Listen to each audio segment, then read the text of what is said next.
नमस्कार साथियों, बहुत बहुत स्वागत है आप सबका। आज हमारी मुलाकात काफ़ी दिनों के बाद हो रही है और ये इसलिए क्योंकि जो आप लोगों के आईएमए देहरादून के जो एग्ज़ाम होने वाले थे और बीआरओ के सभी पदों के लिए जो एग्ज़ाम होने वाले थे, उसके लिए हम लोग सामान्य ज्ञान या जनरल नॉलेज की जो क्लासेस कर रहे थे उसमें थोड़ा ब्रेक डाउन हो गया था। लेकिन अभी आपके एडमिट कार्ड आने शुरू होने वाले हैं क्योंकि बीआरओ की ऑफिशियल वेबसाइट पर जो भी कुछ पदों के लिए आपकी मेरिट लिस्ट और साथ ही साथ में आपकी एग्ज़ाम की डेट बता दी गई है। तो उसमें सभी पोस्ट में आप देखेंगे कि सभी पोस्ट के लिए आपका जो सामान्य ज्ञान का है वो कुछ ना कुछ उसका वेटेज दिया गया है। तो टेक्निकली में ज़्यादा लोग ध्यान देते हैं, टेक्निकली ज़्यादा ध्यान देना भी चाहिए क्योंकि वेटेज ज़्यादा है। लेकिन ऐसा सामान्यतः नहीं होता है कि आप टेक्निकली में पूरे के पूरे प्रश्न करके आएँ। इसलिए टेक्निकली के साथ साथ जो आपका टेक्निकल पार्ट है उसके साथ साथ आपको नॉन टेक्निकल पार्ट पर भी ध्यान देना ज़रूरी है। तो इसमें हमने कुछ क्लासेस करी थी ज्योग्राफी की और हिस्ट्री की। उसी क्रम में आज हम आगे बढ़ रहे हैं और आज का हमारा टॉपिक है ज्वालामुखी। ज्वालामुखी को इंग्लिश में हम वोल्केनो भी बोलते हैं। ठीक है, क्या बोलते हैं? वोल्केनो। वोल्केनो का हिंदी शब्द आप ज्वालामुखी पढ़ ही रहे हैं। तो सबसे पहले हम जानेंगे कि ज्वालामुखी होता क्या है। ज्वालामुखी आमतौर पर एक शंक्वाकार आकार का पहाड़ी या पर्वत होता है जो लावा प्रवाह और ज्वालामुखी राख के संचय द्वारा निर्मित होता है। यहाँ का कहने का मतलब है कि जो ज्वालामुखी है वह एक ऐसा छिद्र या दरार होता है जिसके माध्यम से जो पृथ्वी के आंतरिक भाग से जो भी तप्त लावा या राख, गैस या जलवाष्प का उद्गार होता है उसे हम ज्वालामुखी कहते हैं।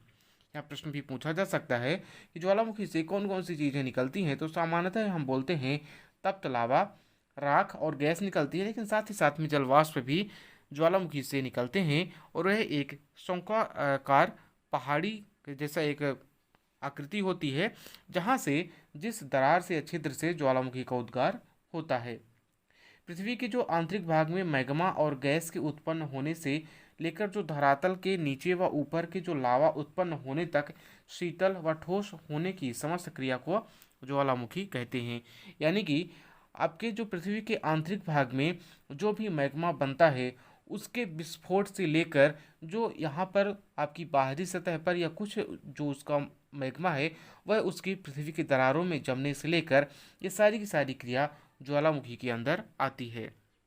एक चीज़ और बता दें कि आपका जो तप्त लावा जो बाहर आता है तो यदि वह पृथ्वी के अंदर ही रह जाता है उसे हम मैग्मा कहते हैं। एग्जाम्पल के लिए मान लीजिए आपकी यह पृथ्वी है और यहाँ पर आपका ज्वालामुखी निकल रहा है।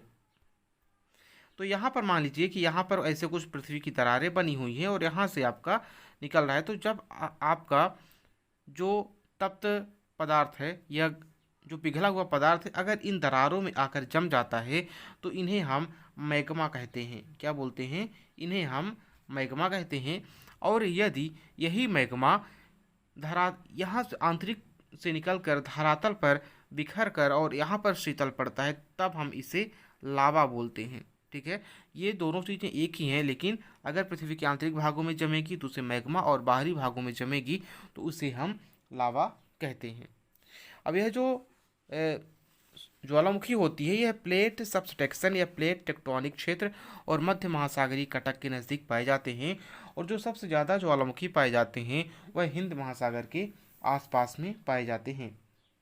अगर हम ज्वालामुखी को हम इसको पार्ट में डिवाइड करें तो इसके हम कई तरह से डिवाइड कर सकते हैं। जैसे ज्वालामुखी उद्गार के आधार पर, ज्वालामुखी पदार्थों के निकास के स्वरूप के आधार पर, यानी कि केंद्रीय उद्गार हो रहा है या कि फिर दरारी उद्गार हो रहा है या दरारी उद्भेदन के आधार पर, या ज्वालामुखी से जो निर्मित स्थलाकृतियाँ होती हैं उनके आधार पर हम कई तरह से यहाँ पर इसको हम डिवाइड कर सकते हैं। तो अब यहाँ पर सबसे पहले हम देखते हैं ज्वालामुखी के प्रकार।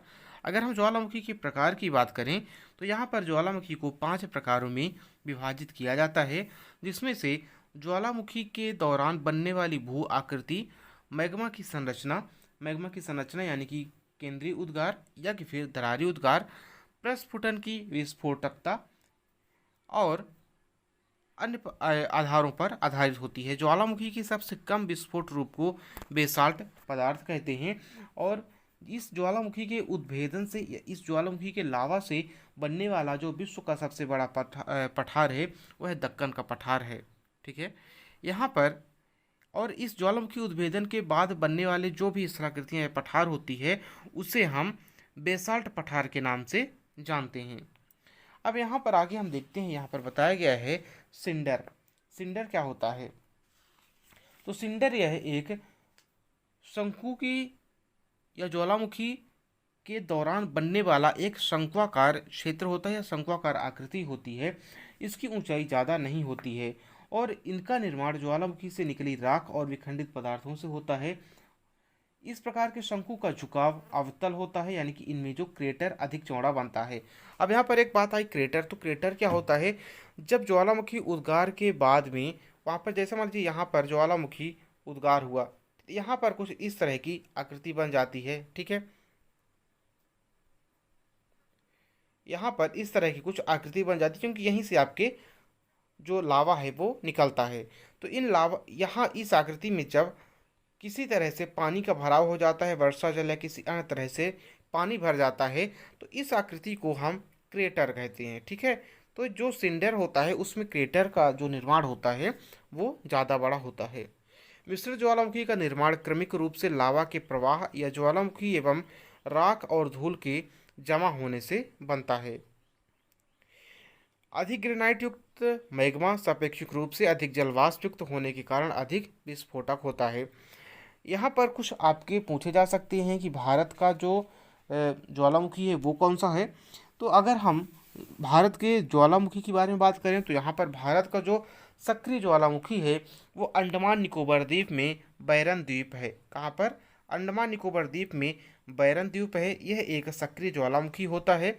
और प्रसुप्त ज्वालामुखी यह आपके अंडमान निकोबार में ही नारकोंडम में स्थित है, नारकोंडम द्वीप पर। यह कैसा है? यह एक जागृत ज्वालामुखी है आपका बैरन। और जो नारकोंडम है वह कैसा है? सुषुप्त ज्वालामुखी। यहाँ पर जो आपके लिए है वह ज्वालामुखी की जो प्रकृति है वह उद्गार की अवधि के आधार पर बताई जा सकती है, जिसे जागृत या सक्रिय ज्वालामुखी कहते हैं, प्रसुप्त ज्वालामुखी और शांत ज्वालामुखी। अब यहाँ पर हम जानते हैं कि जागृत या सक्रिय ज्वालामुखी क्या होती है। तो जो जागृत ज्वालामुखी होती है उसमें से सदैव लावा और गैस के विखंडित पदार्थ बाहर निकलते रहते हैं, उन्हें सक्रिय ज्वालामुखी कहा जाता है। यानी सक्रिय का अर्थ ही है कि हमेशा वह एक्टिव है, उसमें से हमेशा उद्गार हो रहा है। ठीक है, और जो भूमध्य सागर का प्रकाश स्तंभ है एक स्ट्रोम्बली ज्वालामुखी, ये सबसे ज़्यादा पूछा जाता है। स्ट्रोम्बली ज्वालामुखी, स्ट्रोम्बली ज्वालामुखी आपका इटली में स्थित है और इस ज्वालामुखी को भूमध्य सागर का प्रकाश स्तंभ कहा जाता है। और दूसरा, विश्व का सबसे ऊंचा सक्रिय ज्वालामुखी कोटोपैक्सी है जो कि इक्वाडोर में स्थित है। इन सब बातों को आप चाहें तो कहीं नोट भी कर सकते हैं क्योंकि यहाँ पर बुक्स में नहीं दिया गया है। ये जो कैप्सूल हमारे पास है इसमें नहीं दिया गया है और जो क्वेश्चंस आपके हैं वो मैं आपको बताते चल रहा हूँ क्योंकि यही क्वेश्चन से पूछने की संभावना रहती है। और ये जो क्वेश्चन आपको मैं बता रहा हूँ वह आपके किसी भी एग्जाम में SSC सीजल तक में पूछे जाते हैं। तो सबसे जो सक्रिय ज्वालामुखी है वह इटली का स्ट्रोम्बली है जिसे भूमध्य सागर का प्रकाश स्तंभ कहते हैं। और दूसरा, विश्व का सबसे ऊंचा सक्रिय ज्वालामुखी वह कोटोपैक्सी है जो कि इक्वाडोर में स्थित है। और भारत का सक्रिय ज्वालामुखी वो बैरन द्वीप पर अंडमान निकोबार में स्थित है। दूसरी कैटेगरी आती है इसमें प्रसुप्त ज्वालामुखी। ठीक है, प्रसुप्त ज्वालामुखी ऐसे ज्वालामुखी होते हैं जो वर्षों से यानी कई वर्षों से सक्रिय नहीं हैं लेकिन उनमें कभी भी अचानक विस्फोट होने की संभावना बनी रहती है। ऐसे ज्वालामुखी को प्रसुप्त या सुषुप्त ज्वालामुखी कहते हैं, जैसे इंडोनेशिया का क्राकाटोआ ज्वालामुखी और अंडमान निकोबार का नारकोंडम ज्वालामुखी, यह प्रसुप्त ज्वालामुखी है। और तीसरा आता है शांत या मृत ज्वालामुखी। यहाँ भी नाम से आप स्पष्ट कर सकते हैं, जैसे शांत ज्वालामुखी है तो शांत ज्वालामुखी में कई हजार सालों से विस्फोट नहीं हुआ है और भविष्य में उनमें ऐसी कोई संभावना भी विस्फोट की नहीं दिख रही है। तो यह था आपका ज्वालामुखी और ज्वालामुखी के प्रकार। यहाँ पर आपके दिया गया है, मैं ध्यान नहीं दे पाया था, यहाँ पर आपकी दी हुई हैं ये चीज़ें भी, सक्रिय निष्क्रिय ज्वालामुखी, लेकिन यहाँ पर शांत नहीं दिया गया है। या प्रसुप्त नहीं दिया गया है। तो यहाँ पर भी आप इसको देख सकते हैं, ज्वालामुखी जो समय समय पर फूट पड़ते हैं, यानी कि इनमें हमेशा ही उद्गार होने की संभावना होती है। भूमध्य सागर में स्ट्रोम्बली, इसे भूमध्य सागर का प्रकाश स्तंभ भी कहा जाता है। ठीक है। निष्क्रिय ज्वालामुखी इंडोनेशिया का क्राकाटोआ ज्वालामुखी, जो कि हमेशा पूछा जाता है। अंडमान निकोबार में यह, यहाँ पर यह बात गलत दी गई है। यह जो आपका बैरन द्वीप है, यह सक्रिय नहीं, यह निष्क्रिय, सॉरी, ये निष्क्रिय नहीं, सक्रिय ज्वालामुखी है। ठीक है। अंडमान में बैरन द्वीप है, यह अंडमान में बैरन द्वीप, यह आपका आना चाहिए सक्रिय ज्वालामुखी में। जो आपका प्रसुप्त ज्वालामुखी है वह है आपका नारकोंडम है। ठीक है। ये चीज़ तो आप इसको नोट करिए, यहाँ पर ये चीज़ गलत दी हुई है। अब ज्वालामुखी का जो वितरण है, ये हमने आपको पहले ही बताया कि जो सर्वाधिक ज्वालामुखी होते हैं वो प्रशांत महासागर के क्षेत्र में, हिंद महासागर के क्षेत्र में आते हैं, और जो भूमध्य सागर का प्रकाश स्तंभ है उसे, वह इटली के स्ट्रॉम्बेरी ज्वालामुखी को कहा जाता है। तो आज के लिए इतना ही। अब कल हम आपके क्लास में पढ़ेंगे पर्वतों के बारे में। उम्मीद करता हूँ आपको यह क्लास अच्छी लगी होगी। अब आपसे मिलेंगे अगली वीडियो में, तब तक के लिए नमस्कार, धन्यवाद।